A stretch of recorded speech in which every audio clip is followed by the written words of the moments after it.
পাঁচটি বিষয়কে অপর পাঁচটি বিষয়ের পূর্বে গনিমত মনে করো। হযরত মাইমুন বিন মাহরান রাদিয়াল্লাহু তাআলা আনহু থেকে বর্ণিত আছে যে রাসূলুল্লাহ সাল্লাল্লাহু আলাইহি ওয়াসাল্লাম বলিয়াছেন, পাঁচটি বিষয়কে অপর পাঁচটি বিষয়ের পূর্বে গনিমত মনে করো, সম্পদ মনে করো। সুবহানাল্লাহ। নাম্বার 1, বার্ধক্যের পূর্বে যৌবনকালকে মূল্যায়ন করো।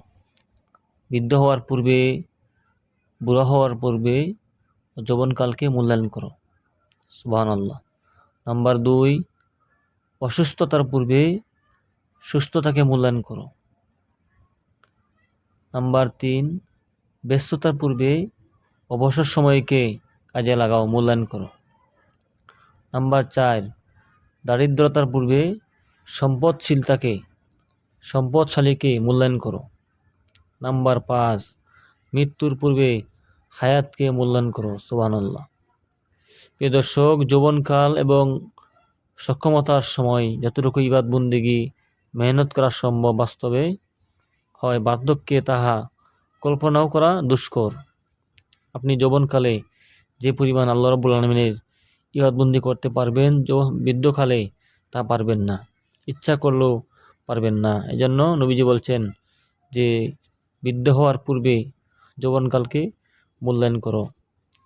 দ্বিতীয়ত, যৌবনকালে পাপ কার্যে এবং অলসতায় অভ্যস্ত হয়ে যায়, তখন বার্ধক্যে উহা দূর করা খুবই মুশকিল হয়ে পড়ে। এজন্য যে বার্ধক্য আসার পূর্বেই যৌবনকালকে মূল্যায়ন করো।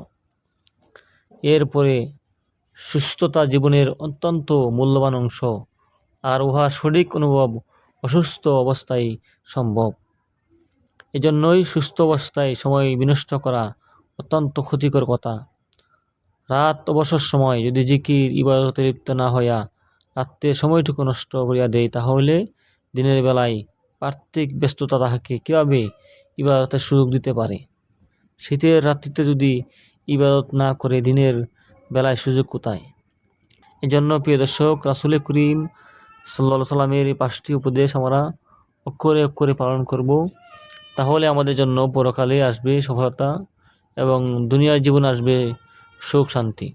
আল্লাহ রাব্বুল আলামিন আমাদের সবাইকে এই 5টি উপদেশ আমল করার তৌফিক দান করুক। আমিন। আসসালামু আলাইকুম ওয়া রাহমাতুল্লাহি ওয়া বারাকাতুহু।